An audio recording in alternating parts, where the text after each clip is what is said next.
The greenhouse effect. We're going to be studying this today. Really exciting. You're going to be taking some notes and drawing some pictures. I know you're just as pumped as I am. So, understanding the greenhouse effect is one of the core principles to understanding climate science. So, let's start with this basic concept. The Earth and the Moon are about the same distance from the Sun, and yet the Moon is consistently much, much colder than the Earth. It's coming in at about negative 15 degrees Celsius on average, whereas the Earth is coming in at about 18 degrees Celsius. So, why is that? They're the same distance apart. What's the difference between these two? And the answer is really simple. The Earth has an atmosphere and has this protective layer of gases that surround the Earth. So go ahead and get this drawing in here. If you need to pause it here so that you can draw your image, you can. Okay, so where is this actually happening? Where is this layer of gases? And the answer is something we've already learned, and that's the troposphere, which you know as the layer that's closest to the Earth. So I like to think about what the atmosphere is doing at night and during the day. Ding! So by night, the layer of gases are trapping infrared heat. And that heat that's been radiating from the Earth's surface, and essentially what this layer of gases is doing is preventing us from freezing to death at night, which I love because then we're still alive. And by day, the atmosphere is acting as a shield, and it's protecting us from harmful UV rays and light rays and more energetic rays than the heat that's coming out at night.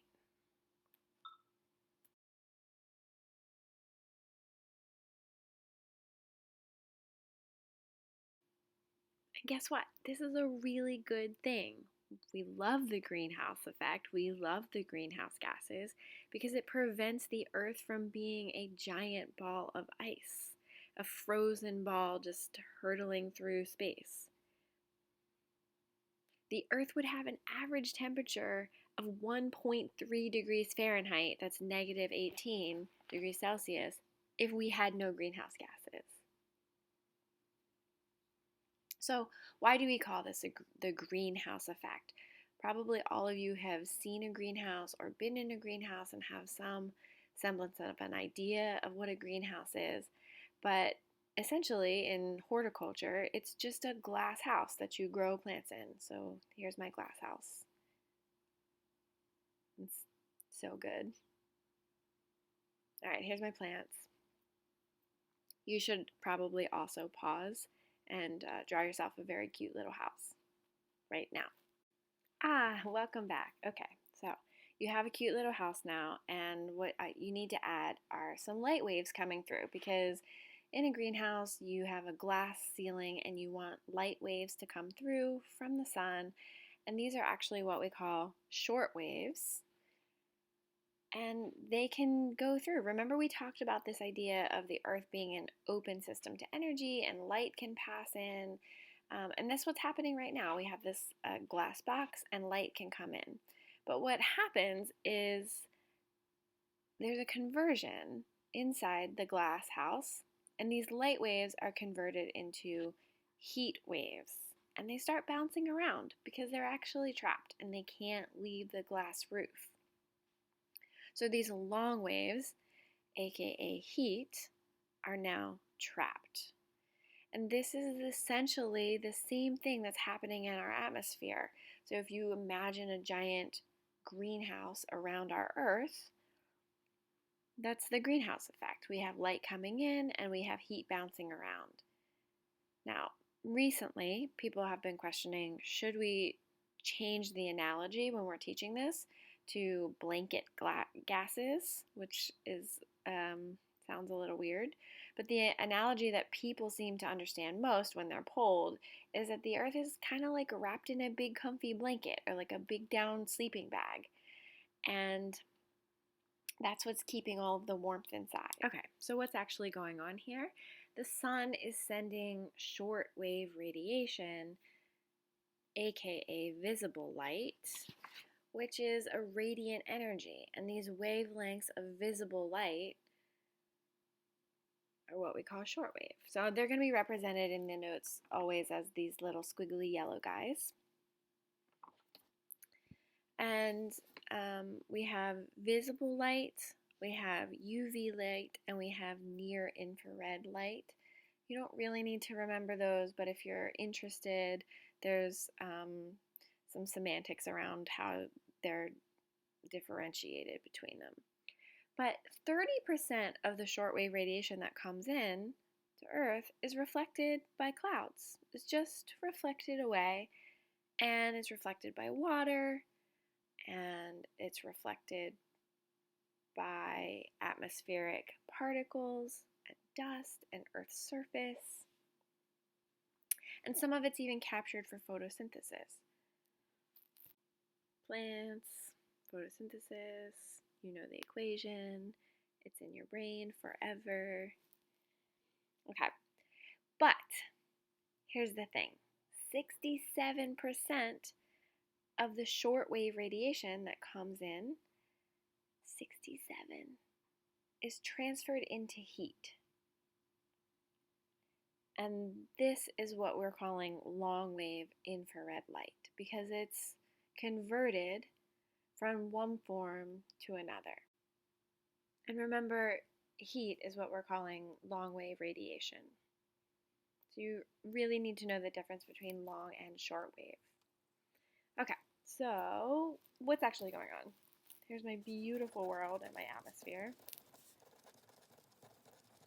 And what's in our atmosphere? If you remember, we have oxygen, nitrogen, carbon dioxide, we have methane, we have argon. And all of these molecules have different shapes and sizes. So carbon dioxide looks like this little guy. Methane, he's got two of these and one of these. Okay, color. So most of our atmosphere is made up of molecules that don't vibrate. But guess what? These guys do. They're a little bit unbalanced, and the gases like methane and CO2 are crashing into each other billions of times per second, and they're knocking each other into different directions and vibrations, and turns out this actually helps them absorb infrared radiation. So here they are, they're all in our atmosphere. We know that most of our atmosphere is made up of these stable molecules,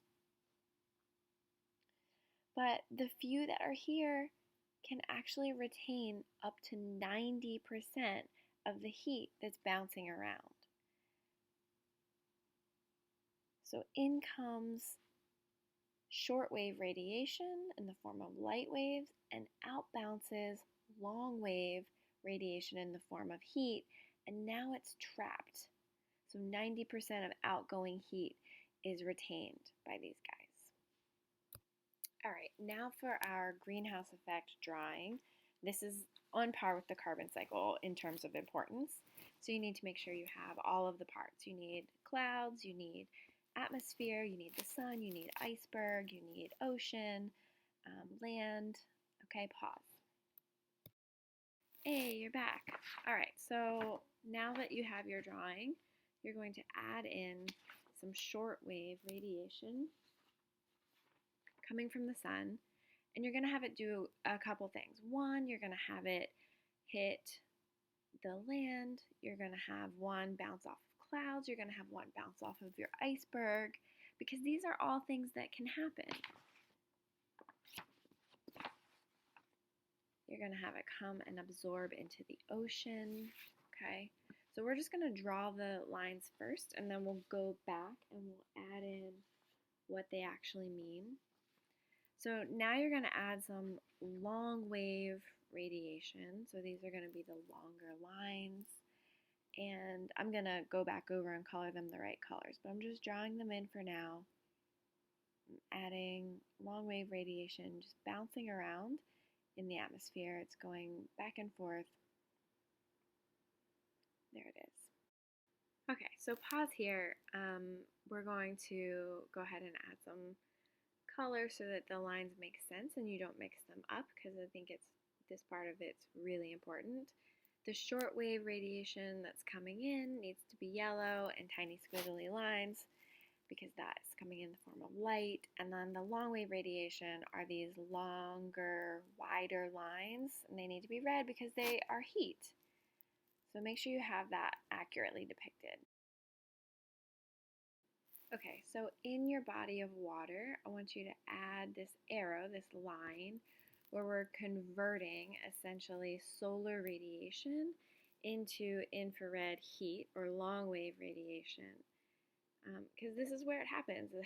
Can happen on land, it can happen in the ocean, and I know you've seen it. You've seen it in the summertime when the sun comes down and it's beating down on a blacktop, and then you can actually see heat rising from that blacktop. And that's what's happening. It's converting light energy into this heat energy, and it's being emitted back. So let's throw some more greenhouse gases up in that atmosphere of CO2, CH4, and let's add some more infrared heat rays bouncing around within the Earth's atmosphere. These are the long wave heat radiation. Oh, and I dropped my camera. So, okay, let's label this diagram. All right, so let's put number 1 up by the sun is emitting shortwave radiation. So we're going to make ourselves a little key. So number 1 is going to be incoming solar radiation. And remember, this is shortwave. It's yellow. It's tiny and squiggly. It's essentially light energy, and it's coming from the sun. Number 2, we're going to label where the solar radiation ends up going. Some are reflected by the clouds, and some is reflected by snow and ice. So down in our diagram, we should already have some shortwave radiation coming in and bouncing off the clouds, and some bouncing off of the icebergs. All right, number 3, we're going to have our shortwave solar radiation absorbing by land or the ocean. So we have some of these light rays coming in down here to 3. Some of it's going in the ocean, some of it's going into land. Okay, so now this is the important one, number 4. This is where our solar radiation is converted to infrared heat, which is long wave. And this can happen on land or in the ocean. And it's this transference of energy that moves from shortwave to long wave. So I like to think about it as this like color transition, because I'm a visual learner, obviously, by the way that I force you to do many diagrams. But this is the way that I like to think about it happening in the ocean. It's actually much more complicated than this, but this is good for us. Okay, so number 5 is that now the land or the ocean can emit this long wave radiation back into the atmosphere. Okay, so here's number 5 by the long wave radiation by the red squiggly lines. And you're going to label 5 as land or ocean can emit long wave radiation into the atmosphere. So this is what I was talking about earlier, where you can think about those heat waves rising up from a blacktop. That's the same thing. That's what's happening here. It can happen on land. It can happen in the ocean. Okay, so number 6, this is the one that it all revolves around. Long wave radiation is now absorbed by greenhouse gases and re-emitted back to Earth. Remember, they have these special properties. They can vibrate. They're just the right size and shape and structure so that they can vibrate and absorb those infrared heat waves and re-emit them back. And they bounce all around. This is the blanket that's surrounding the Earth. This is the greenhouse glass that's surrounding the Earth. This is what's keeping our Earth warm.